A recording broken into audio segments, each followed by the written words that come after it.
Waalaikumsalam. Sehat, Pak. Ustaz. Jumat ya? Hah? Jumat. Ini di sini ya? Lupa saya. Insyaallah. Iya.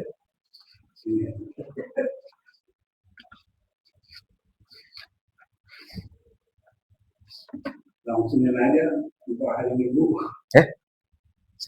Hari Ahad juga ya? Lanjutin kemarin ya? Lanjutin yang kemarin ya?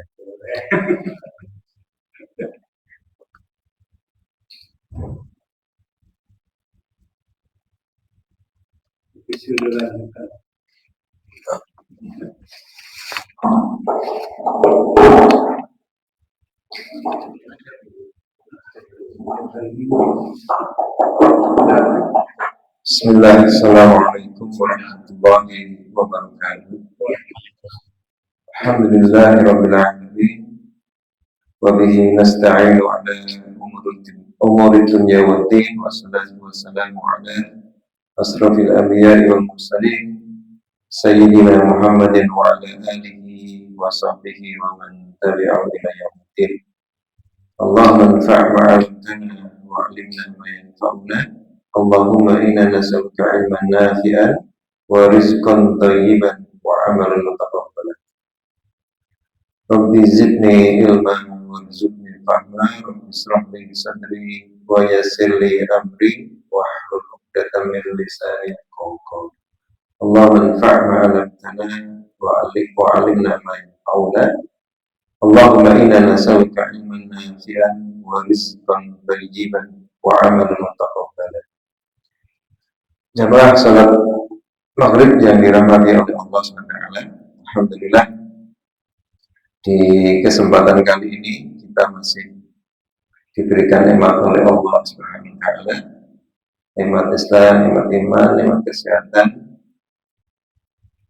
sehingga kita masih mampu melangkahkan kaki kita menuju mushola untuk melaksanakan sholat maghrib berjamaah. Salawat dan salam selalu kita curah limpahkan kepada junjungan kita Nabi kita Muhammad SAW yang diutus oleh Allah tidak lain adalah yang menyebarkan nilai dakwah tentang la ilaha illallah serta menjadikan dirinya sebagai sosok suri tauladan yang utama bagi kita semuanya.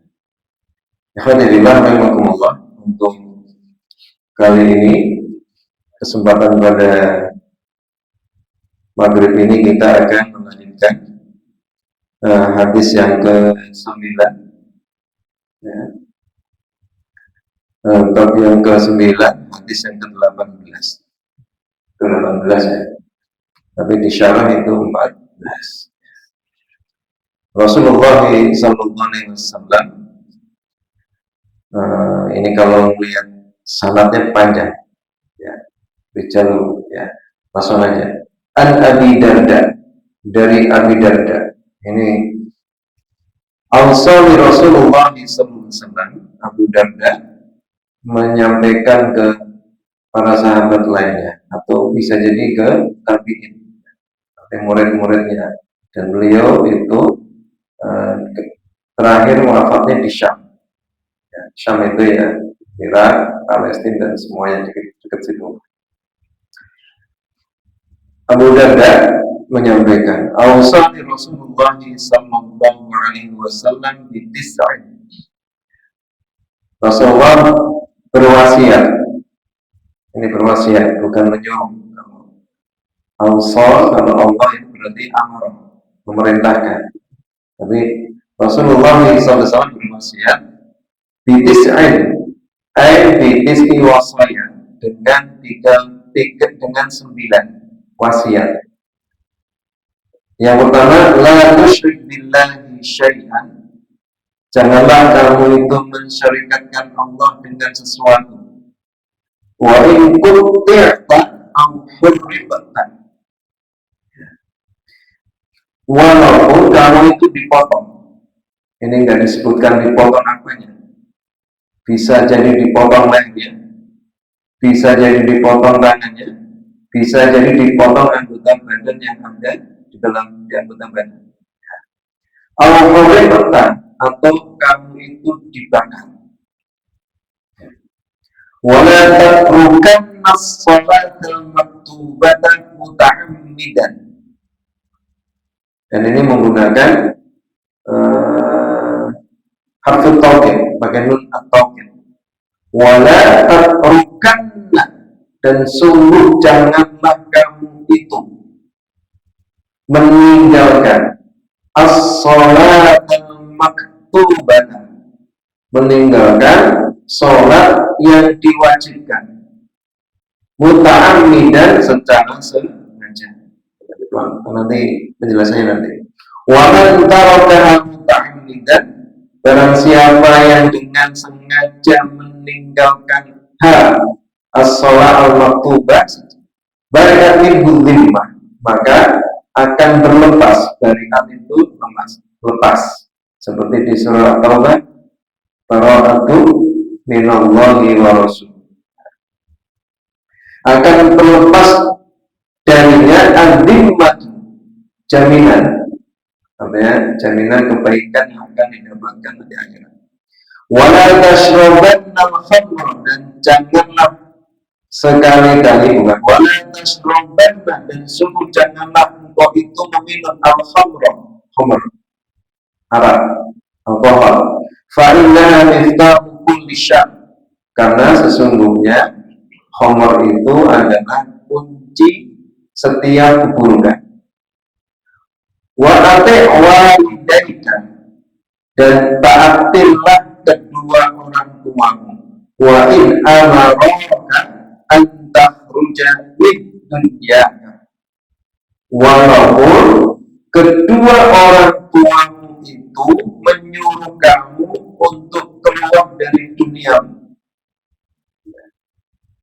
Fakhruj lahuma, maka hendaklah kamu itu keluar dari duniamu karena kedua orang tua.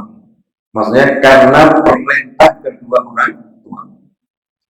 Wala tunazi'anna, dan janganlah kamu itu itu berselisih. Fa in tanaza'tum fi syai'in farudduhu ila Allahi wa rasulih. Janganlah kamu itu berselisih, menyelisihi ulatul amri, pemimpin. Nanti dijadikan orang tak boleh kritik. Ya, nanti boleh kita. Wa in ra'aita, walaupun kamu itu melihat annaka anta, sesungguhnya kamu itu ya kamu, nanti kita jelaskan. Wala tafrid minaz zahfi, dan janganlah kamu itu tafrid, lari. Firar itu lari. Minaz zahfi, dari peperangan. Wa in halakta, walaupun kamu itu hancur. Wa farra ashabuka, dan teman-teman kamu yang ikut berjihad itu pergi, lari dari perang. Wa anfiq min fadlika ala ahlika, dan berinfaklah, berikan nafkah, min fadlika, dari apa yang kamu miliki, min fadlika maksudnya, ala ahlika, untuk keluarga kamu. Wala tarfa' asaka ala ahlika, dan janganlah kamu mengangkat asaka, pentunganmu, tongkatmu, ala ahlika, terhadap keluargamu. Wa akhifhu, dan berikan rasa takut. Akhif itu adalah khauf, ya, khauf. Wa amanahu min khauf, ya. Dan Allah lah yang memberikan keamanan untuk mereka dari rasa. Wa akhifhu, dan berikanlah rasa takut mereka, keluargamu, fillahi, terhadap Allah azza wa jalla. Oke, kita pelan-pelan. Jadi dalam hadis ini, hadis yang ke-18 aslinya, tapi di syarah itu hadis yang ke-14, ada 9 wasiat yang disampaikan oleh Abu Darda. Siapakah Abu Darda itu? Ya jelas sahabat.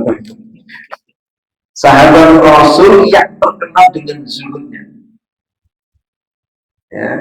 Dan beliau ini termasuk yang mutaakhir. Mutaakhir itu orang yang terlambat masuk Islam dari golongan Ansor. Ya, golongan Ansor. Karena menjelang perang Badar beliau baru masuk. Karena kalau kita lihat beliau dari Bani Khazraj yang berseteru dengan Bani Aus. Ya. Masuk Rasulullah memberikan dakwah, kemudian mereka masuk, yang dulunya selalu bertikai menjadi bersaudara. Inilah kelebihan Islam.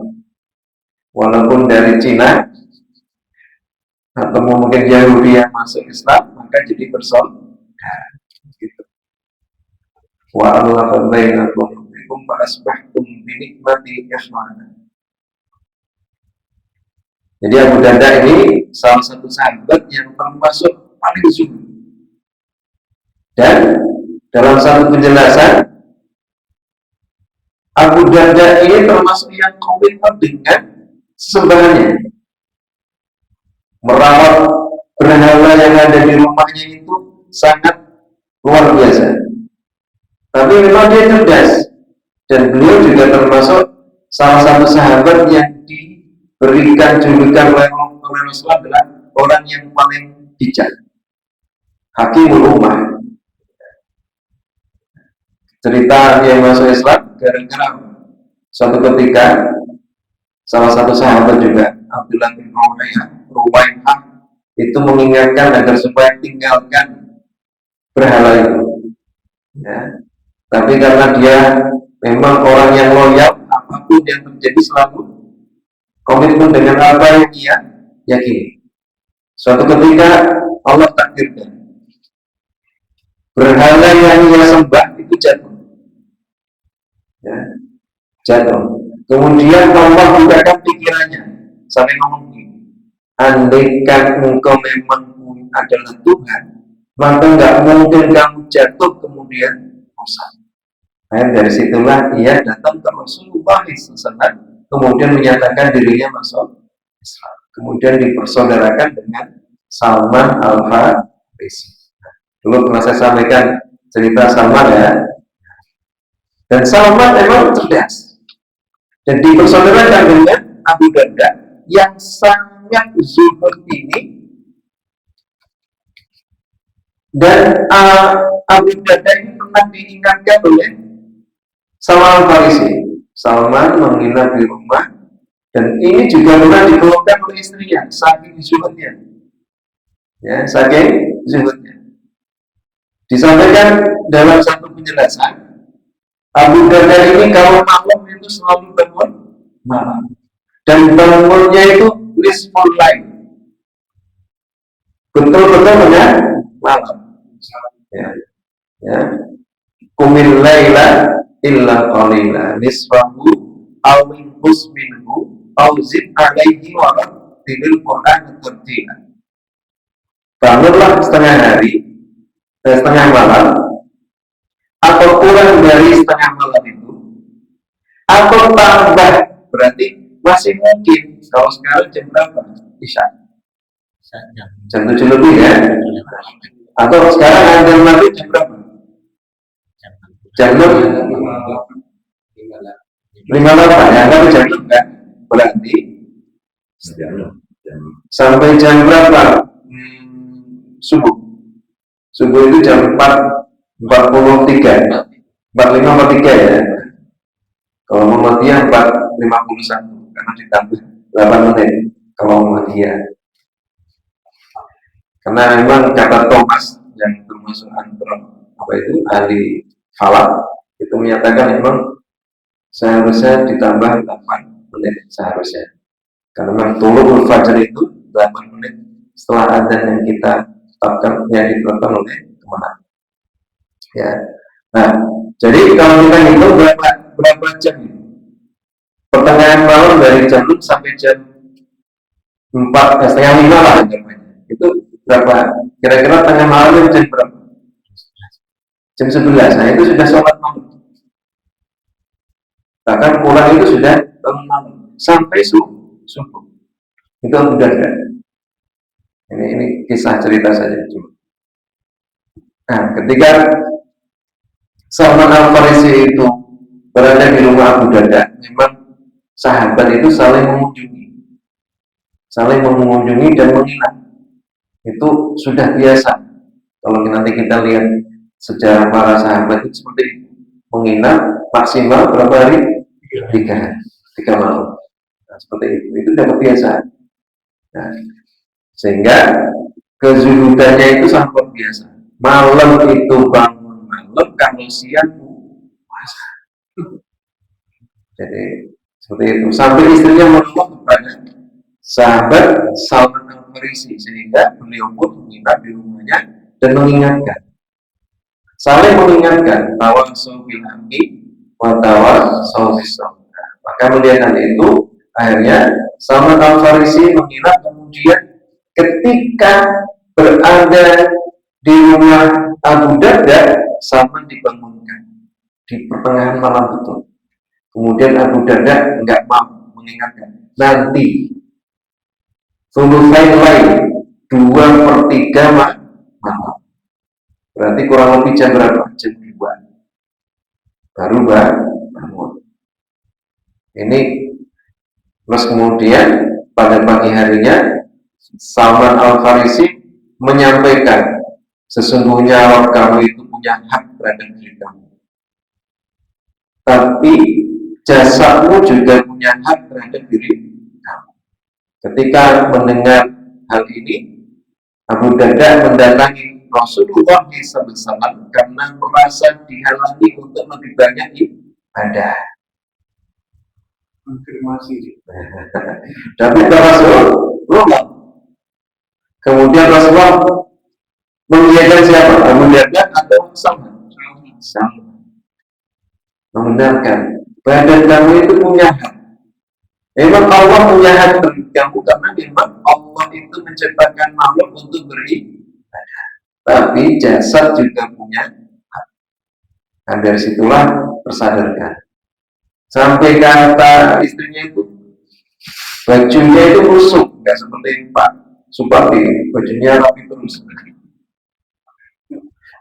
Ya, bajunya rapi terus. Nah, seperti itu. Ya, kalau rapi terus itu salah satu sahabat Mus'ab bin Umair. Wah, itu luar biasa. Rapi itu ya, sampai minyak wangi itu sampai gangnya rumahnya Pak Satria itu ke bawah.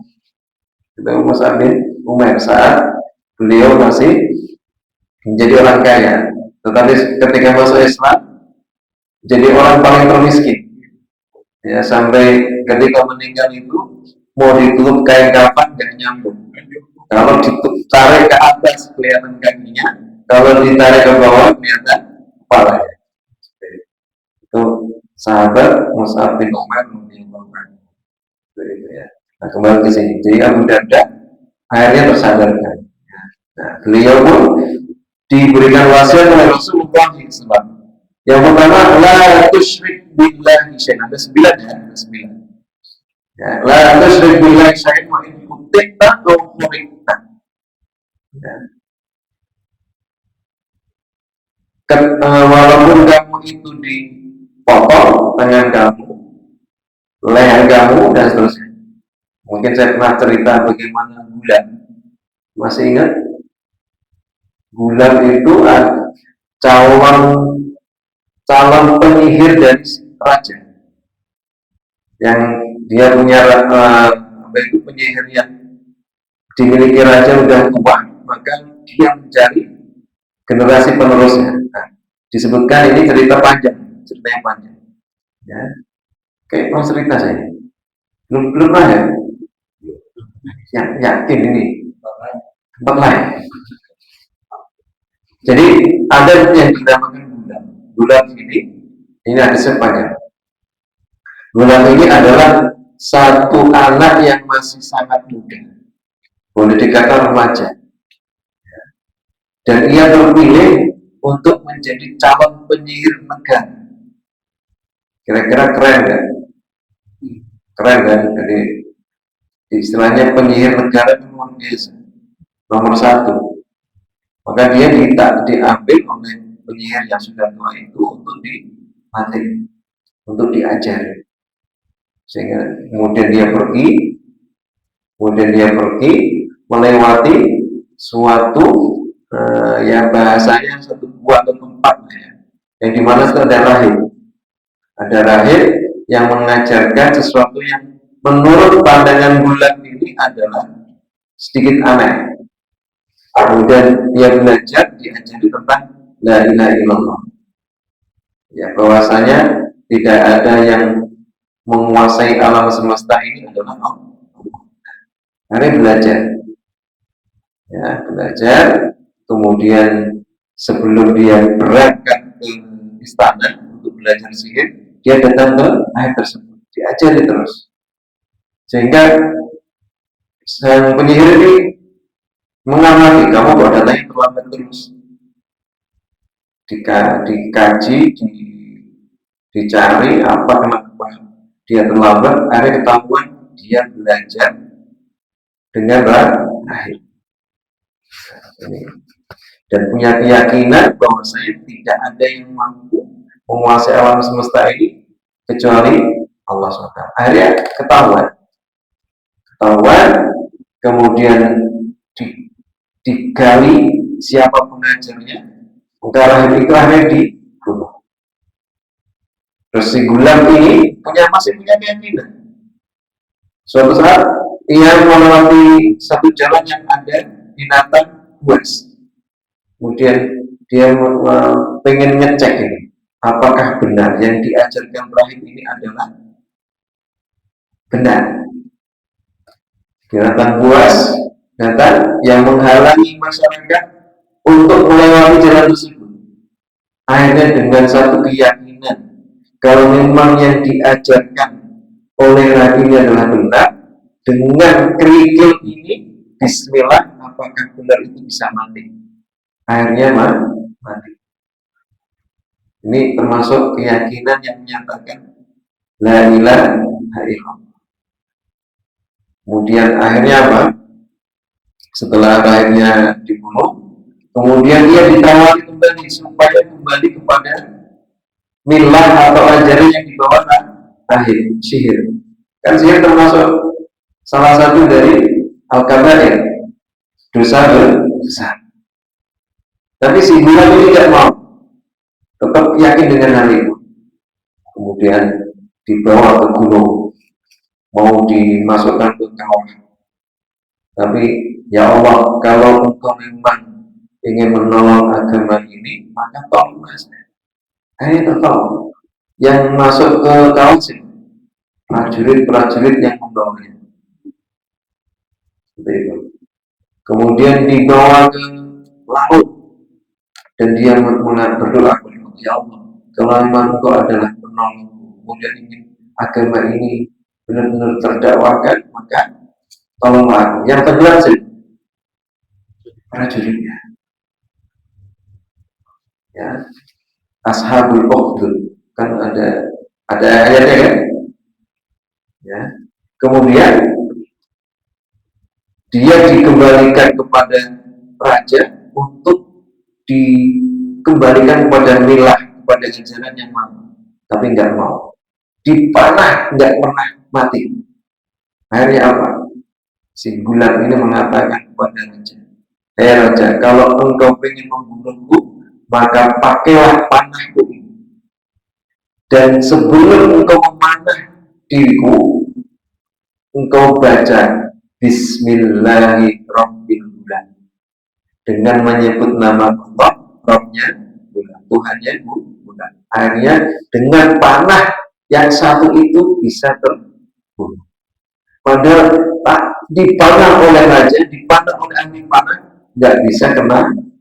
Tapi dengan satu panah yang dimiliki oleh si Gulam ini, akhirnya Gulam itu terbunuh. Dengan syarat apa tadi? Dengan menyebut itu, kemudian semua masyarakat itu harus nonton ketika Ketika hal itu terdengar, maka semua warga mengatakan, aku beriman dengan rohnya guru. Seperti itu. Kemudian masyarakat yang menyatakan itu dimasukkan ke hondak yang api menyala. Semuanya dimasukkan. Al-Khulib tetap menjaga keimanan tauhid dalam diri kita, walaupun kamu kutipa itu bisa dipotong. Potong apa saja, mungkin diboikot. Pernah terjadi pada zaman Rasul. Maka sangat naif ketika ada orang yang berkeyakinan ajaran Islam itu benar, gara-gara dilarang pakai jilbab, ia akhirnya melepas jilbab. Padahal itu belum apa-apa. Itulah pentingnya kisah-kisah dari para leluhur orang Islam yang baik, itu kita tanam dalam benak kita sehingga itu bisa jadi contoh untuk bisa istiqomah. Itu pentingnya ilmu. Ya. Kutita al-khuribah, dipotong baik mungkin secara anggota badan ataupun ma'isyah. Ya, ma'isyah. Maka ada orang yang bilang ketika menganggap yang sifatnya riba-riba itu adalah hal yang diharamkan, kemudian dirinya itu melepaskan diri, maka itu termasuk orang yang istiqomah. Ya, itu berat. Setelah bertahap meninggalkan hal yang sifat seperti itu. Kemudian yang kedua, wala tatrukanna sholata maktubatan muta'ammidan. Nah, yang kedua adalah jangan meninggalkan sholat dengan sengaja. Dengan sengaja. Gara-gara ngantuk, ya ngantuk boleh, tapi harus ada perhitungan. Ya, perhitungan. Atau karena melakukan, contohnya kemarin itu pertandingan bola Indonesia Vietnam, kan ke Pakansari kan. Padahal mulainya jam berapa? Berangkat dari sini sebelum maghrib, sampai sana nggak sholat. Ya, naudzubillah, maka itu jangan sampai terjadi. Atau hal-hal yang sifatnya kita sudah memperhitungkan, kemudian kita meninggalkan sholat. Maka di sini ketika meninggalkan sholat dengan sengaja, maka jaminan Allah untuk memberikan kebaikan pada orang tersebut lepas. Ya. Ini banyak hal ya kalau dengan sengaja. Karena sholat juga termasuk ya menjadikan amal kita ini baik atau buruk, diterima atau ditolak. Awaluma yuhasibu bil yaumil qiyamah as-shalah. Hal yang pertama nanti dihitung oleh Allah SWT pada hari kiamat adalah sholat. Idza salahat sam'ul kullu wa idza fasada amal kullu. Ketika sholatnya itu baik, maka insya Allah amal-amal yang lain akan mengikuti sholat tersebut menjadi baik. Tapi kalau sholatnya itu buruk, maka amal-amal yang lainnya ikut buruk. Ya, kita sering-sering baca Allahumma a'ini ala dzikrika wa syukrika wa husni ibadah. Walaupun itu mungkin kita sering baca pada sholat, ya silakan dibaca waktu sholat sunnah, di waktu sujud juga tidak ada masalah. Ya, saya nggak akan bahas itu dulu. Wala tasrabanna khamr, dan janganlah kamu itu meminum khamr. Fa innaha miftahu kulli syarr.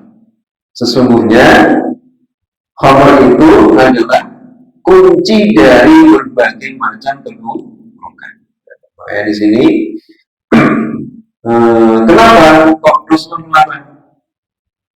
Karena itu bisa menutup akal seseorang. Ya. Dulu memang khamr itu tidak diharamkan. Pada zaman Rasulullah SAW itu tidak, kalau nggak salah, Sa'ad bin Abi Waqqas inilah yang menjadi penyebab turunnya dilarangnya atau diharamkannya khamar.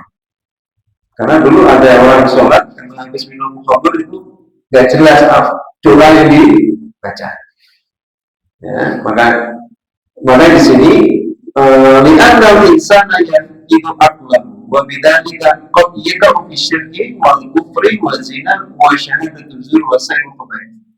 Karena ketika khamr itu sudah menutup akalnya, nggak bisa mikir, maka semua perbuatan yang buruk itu bisa dilakukan, bisa syirik, bisa kufur, bahkan bisa zina.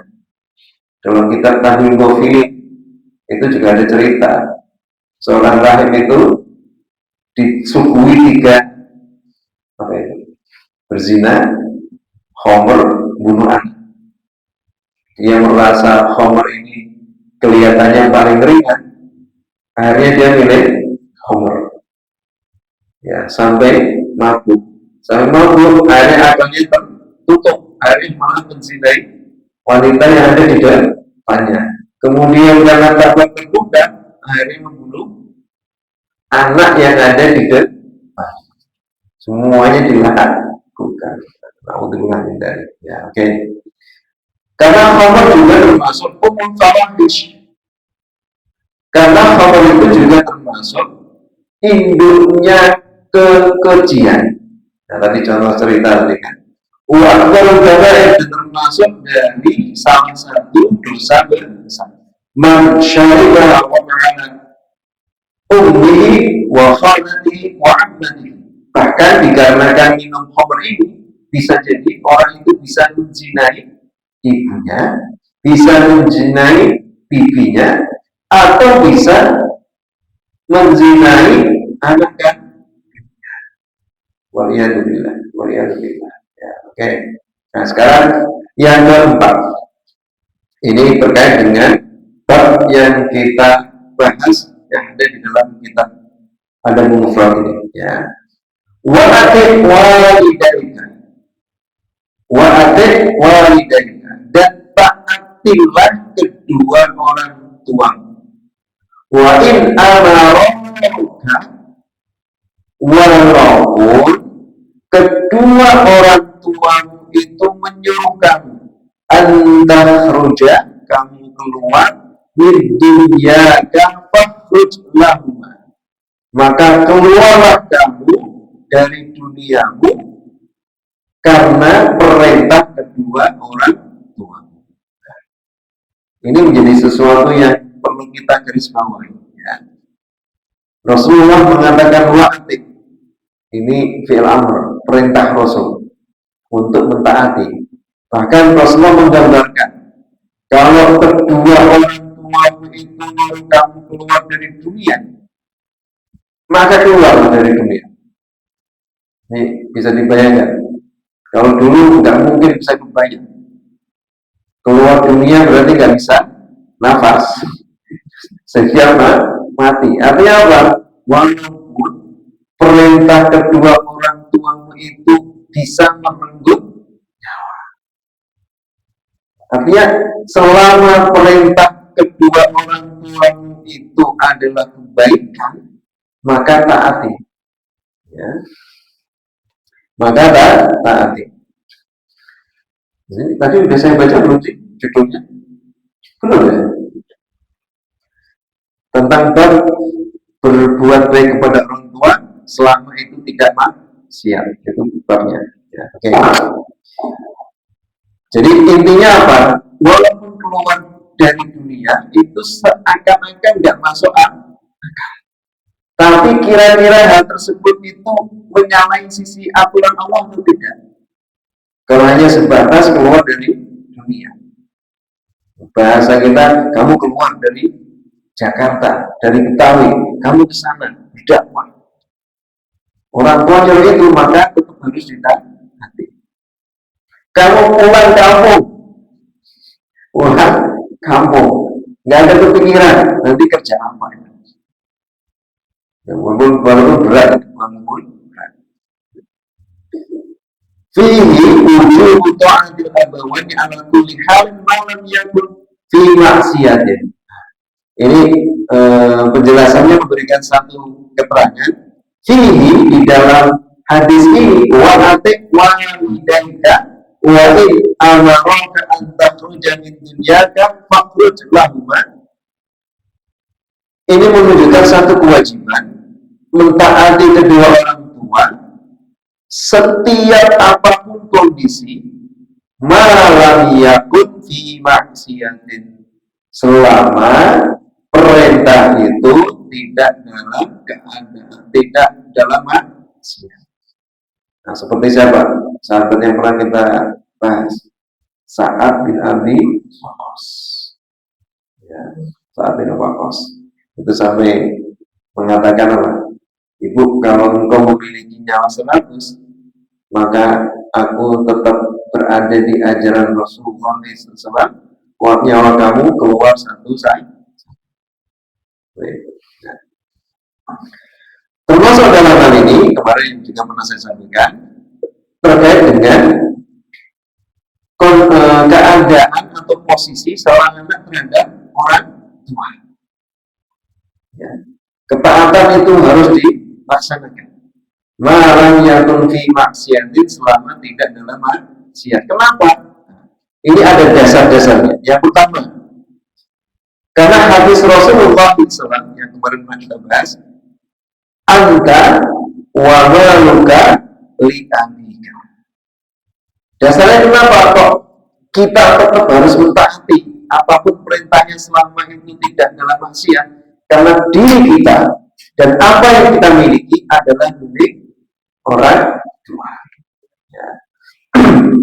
Satu sisi lain, ini Rasulullah SAW pernah memberikan gambaran, inna auladakum hibbatullahi lakum. Sesungguhnya anak-anakmu itu adalah pemberian dari Allah. Kalau pemberian berarti sudah dimiliki. Saya diberi oleh Ustaz Jahaluddin HP. Maka HP ini milik siapa sekarang? Milik saya. Apapun yang saya lakukan adalah hak saya. Sama, kita kalau posisi kita adalah sebagai anak yang merupakan pemberian dari Allah, maka anak itu adalah milik dari orang yang memiliki.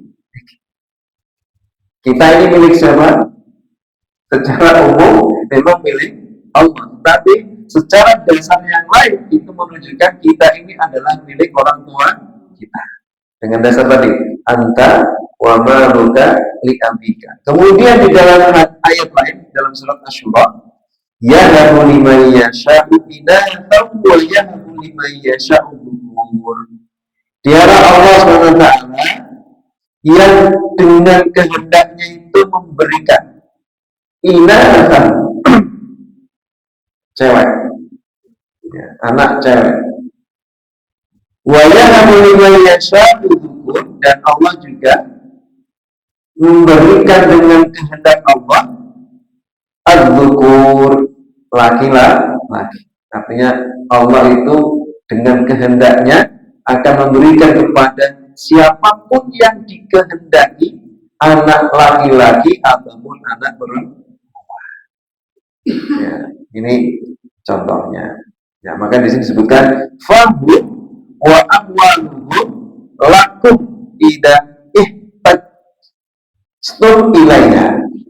Mereka anak laki-laki ataupun perempuan, wa amwaluhum, dan harta-harta mereka lakum itu milik kamu.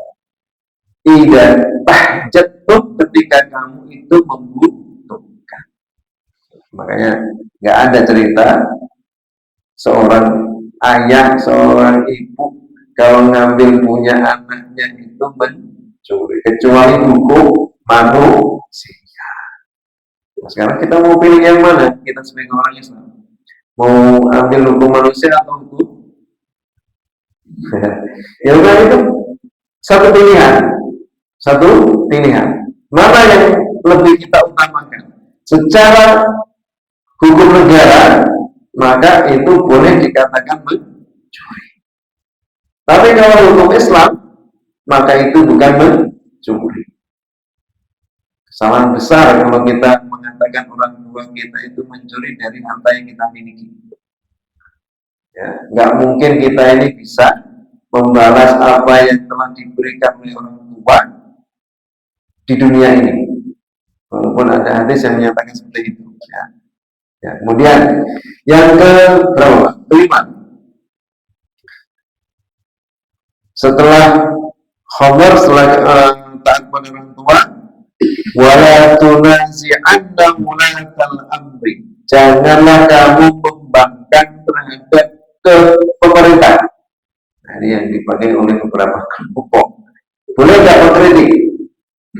Boleh nggak mengkritik? Boleh. Tapi ada yang memang dengan dasar ini tidak boleh sama sekali mengkritik pemerintah. Kalau memberontak, oke lah, kita jangan sampai. Karena itu kerusakannya lebih banyak daripada kemaslahatannya. Apalagi revolusi. Nah, itu lebih banyak kerusakannya. Tapi kalau mengkritik, hal yang wajar. Kalau kita melihat itu sesuatu yang tidak benar, kemudian kita istiqomah dengan kebenaran yang ada pada kita, maka itu wajar. Karena pernah Imam Syafi'i dan para imam yang lain itu mengatakan, pemerintah mengatakan saat itu, Quran itu adalah makhluk Allah. Tetapi Imam Syafi'i dan imam yang lainnya menyatakan, Quran itu adalah firman Allah. Kalau itu yang sifatnya sudah menyalahi sisi akidah, maka kita harus tetap berpegang teguh.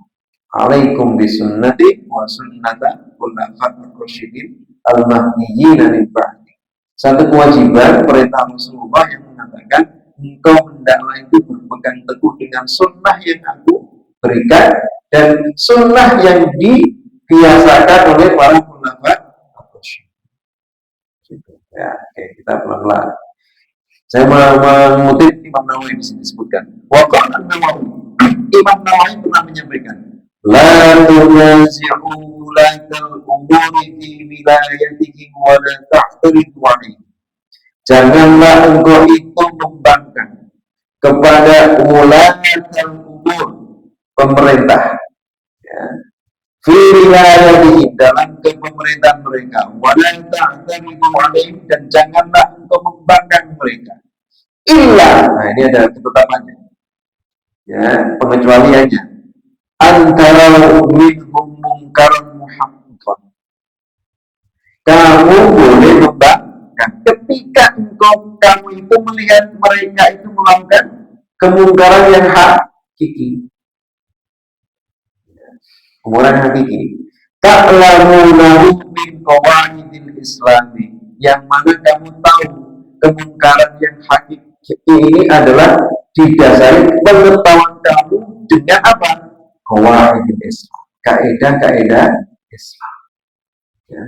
Kalau apa-apa yang disampaikan oleh pemerintah itu menyelisihi tentang kaidah-kaidah Islam, maka wajib mengingkari. Apa yang dilakukan oleh Ustaz Adi Hidayat itu luar biasa. Ini bukannya kita ini ya, tapi beliau luar biasa. Menyampaikan kepada siapa pemimpin kita, Prabowo, ketika mau maju sebagai calon presiden, saya akan mendukungmu selama engkau Pak Prabowo berada di atas nilai-nilai kebenaran. Tapi aku akan yang pertama kali mengkritik engkau, calon presiden Prabowo, kalau engkau itu menyelisihi amanah yang telah diberikan kepada. Seharusnya ulama berani melakukan itu. Ya, seharusnya. Karena Imam Syafi'i, Imam Ahmad, dan semua empat mazhab itu, Imam Ahmad itu berani mengkritik pemerintah. Seharusnya seperti itu. Ya. Tapi kan terkadang tidak berani. Fa'idha ra'aytum da'in fankiru alaihim wa qulul haqqa haitsu ma kuntum. Ini kata Imam Nawawi. Ya. Kalau engkau melihat hal tersebut, maka ingkarilah hal tersebut. Wa qulul haqqa, dan katakanlah kebenaran haitsu ma kuntum, di mana kamu berada. Ya, ini dulu lah. Kita selesaikan masalah ini ya. Lain nah, ketika apa yang ditetapkan oleh pemerintah ini masih mengandung hal-hal yang bisa ditafsirkan, untuk kebaikan, maka kita nggak boleh keluar dari hal tersebut. Ya, mungkin itu dulu. Ya. Kita tutup dulu dengan doa kafaratul majelis. Subhanallahumma wa bihamdika asyhadu an la ilaha illa anta astaghfiruka wa atubu ilaik. Mungkin besok kita langsung lanjutkan ke hadis yang lain karena apa itu tema yang ada di dalam hadis ini sudah kita singgung. Ya. Kurang lebihnya mohon maaf. Wassalamualaikum warahmatullahi wabarakatuh.